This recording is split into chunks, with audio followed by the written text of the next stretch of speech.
Welcome back, guys, or if you're new to my channel, this is Automotive Anonymous. That's my Toyota RAV4 Hybrid. I bought it brand new about 5 months ago. In that time, I've put over 7,400 miles on it, and I've learned a lot about this platform. So today, I'm going to share some very valuable information, and if you are someone who might be considering buying one of these current generation RAV4s, or you just want to know a little bit more about it, today I'm going to share a lot of information regarding everything from how much it costs to own, what does this compete against? And after driving a lot of the competitors, am I still happy with my choice or do I have major regrets? And has this vehicle had any major flaws or issues in the last 5 months, or has it been one of the best vehicles that I've ever driven? We're going to talk about a lot of interesting things today, and if you get anything out of this video, please consider liking it. Comment your thoughts and opinions below. Subscribe if you haven't already. Otherwise, let's get right into it.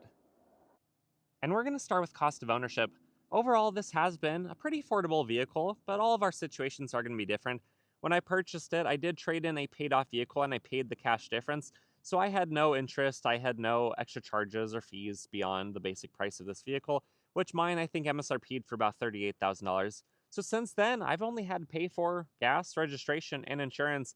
And I will say insurance is a little bit more than I was expecting. That was a pretty big jump compared to the Outback Wilderness I had before, probably because this is a newer, more expensive vehicle for the current time that we're living in compared to when my Outback was new.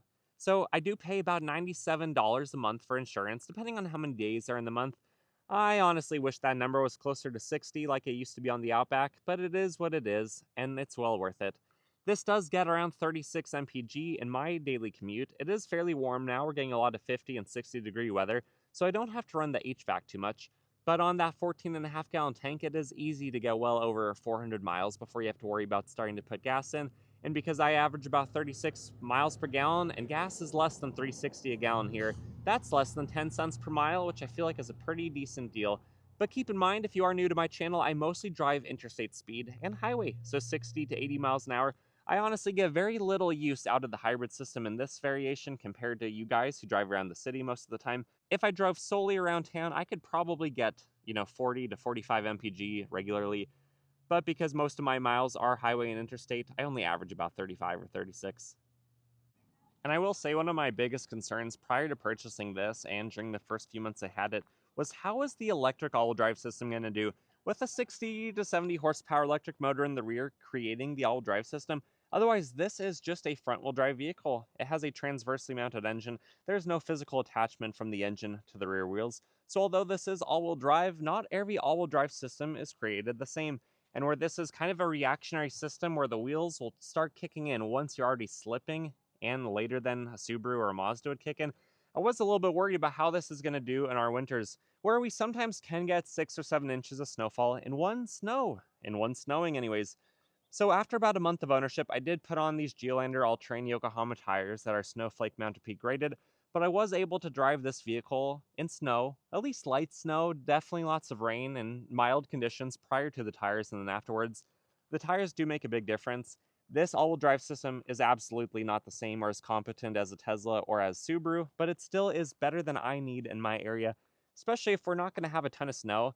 My biggest concern still is driving through a lot of snow on the interstate, especially if you're out in the morning before the snow plows, as I sometimes am on my daily commute going to physical therapy where I work, where I do a lot of interstate and highway miles, and there can be snow drifts and there can be issues like that.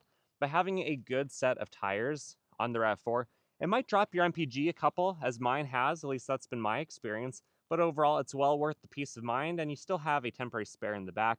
So this all drive system is not as good as the Subaru, but it's good enough for me in the current situation I need it for.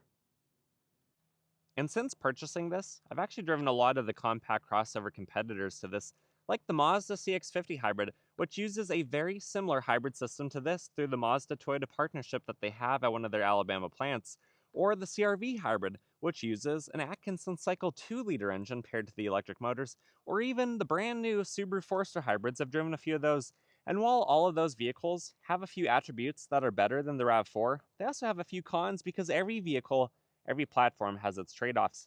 There's no perfect vehicle, and overall, I'm actually pretty happy with my decision in this compared to those. While that doesn't mean I have no regrets, as we'll talk about in a minute, it does mean I am glad that I have the Toyota very proven power plant, the one that also has a spare tire, the one that has the bigger battery pack under the seats, as this does have an extra half kilowatt hour compared to most of the competition. And although it's not the best driving, the smoothest, or the most off-road focused, overall is a very well-balanced vehicle. And there's a reason why the RAV4 is such a high-selling vehicle. They sold almost 500,000 or half a million of these just in the United States last year, for crying out loud, and about a million globally. That's pretty crazy. That is several times more than any of those competing crossovers.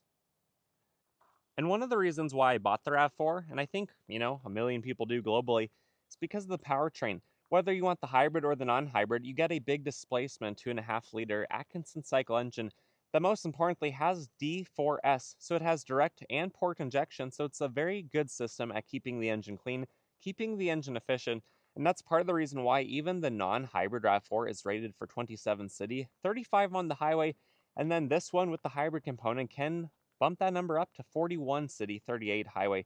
So that's pretty astronomical, and that's higher than the CRV, higher than the Forester, higher than the Mazda CX-50, and higher than just about everything else. So this is a very proven power plant, and it has a lot of things going for it. Sure, maybe I'm not thrilled that Toyota thinks it only needs its oil changed every 10,000 miles, and 2 years of Toyota Care only covers 2 oil changes. I think they could do better there, or at least change the recommendations to what is actually best for the engine, because I don't know that 10,000 mile intervals is best versus doing that to show that the cost of ownership is less. If you only have to do half the oil changes, then your cost of ownership is that much less compared to all the other vehicles that have 5 or 6,000 mile interval oil changes. But this one, it also has an eCVT, so it's an electronic CVT. It doesn't have pulleys, belts, chains. It has planetary gears. It's extremely reliable. These basically do not fail. But even if they do fail, they're really not that expensive to find one online, especially where there are millions of these on the road, especially this generation that's been out since 2019. There are a lot of these transmissions out there. You can find one from a salvaged car, and it's going to be a good transmission more than likely. And then even if you don't want the hybrid, the regular one still has an 8-speed Toyota transmission, which is better than a lot of the other competitors like the Equinox, like the Forester, like the other vehicles that give you a CVT. And although some of those are better than others, I'd rather have a traditional automatic in most situations.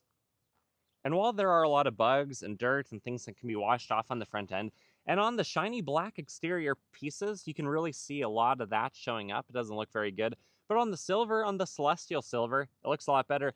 And after 7,000 miles of mostly highway and interstate driving, there are basically no rock chips, at least none that I'm aware of, just some stuff that will need a little bit of, elbow grease to get off.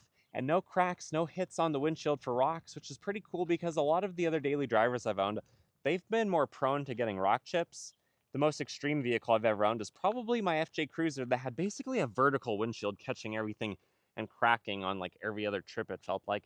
But this thing, whether it's the coefficient of drag, whether it's the aerodynamics of how air and rocks flow over it, it really hasn't been too concerning for getting rock chips or getting, holes blown in your ship. At least that's what it feels like.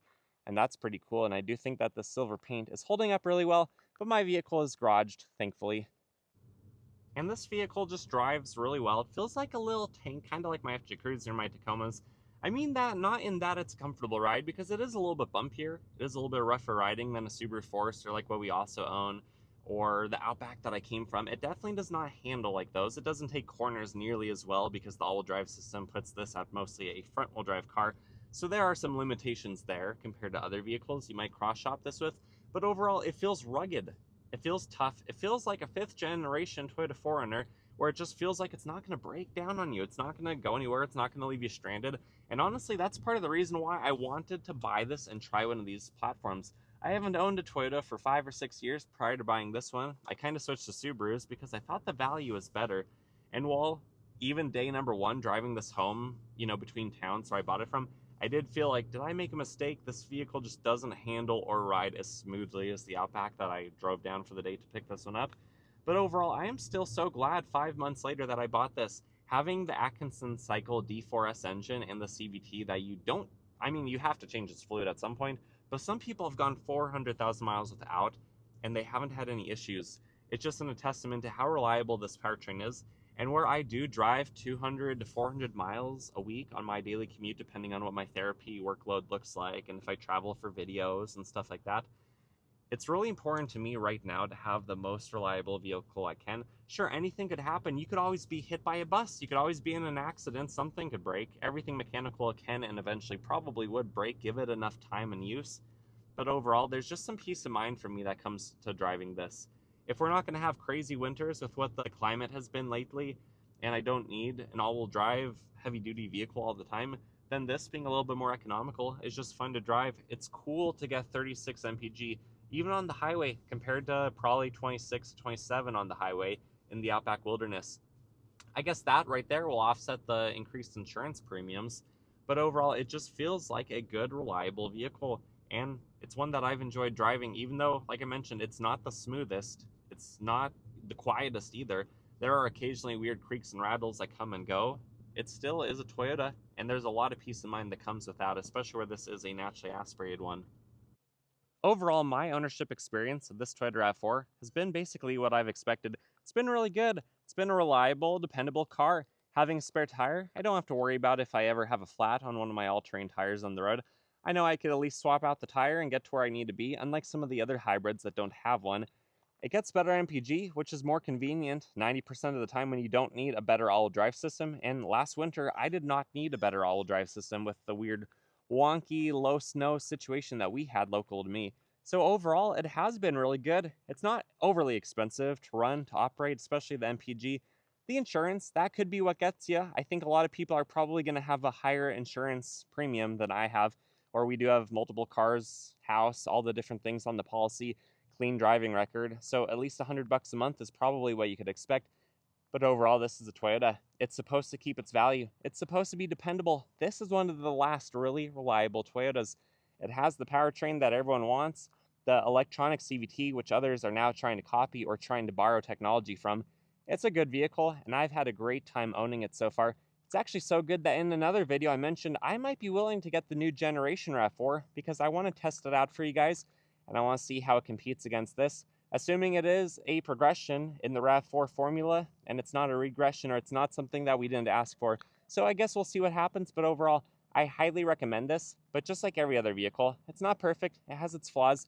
You need to test drive one for yourself. Before you commit to one financially, before you get too mentally attached to it, go drive a Forester, a Mazda, a Honda, drive some of the competition, make sure that it is really the right vehicle that you actually want and can live with day to day. There are some trade-offs. One of my biggest gripes on this is that the back doors just don't open very far. I'm constantly hitting the back door panels trying to get big things in and out the back seats. Thankfully, it has a lot of black plastic cheap materials, so they're going to hold up well to all the abuse, which it is getting, and because of that, I honestly have kind of stopped trying to protect the interior because the doors just don't open as big as other vehicles. But overall, I like this a lot, and there's a reason why I put my money where my mouth was, and I wanted to buy the most popular compact crossover. And we're going to try this one out for at least a couple more months. So what are your thoughts? What are your opinions? Comment below. If you got anything out of this video, please consider liking this video and subscribe if you haven't already. Otherwise, I wish you the absolute best. I hope you take care, and until next time, see ya.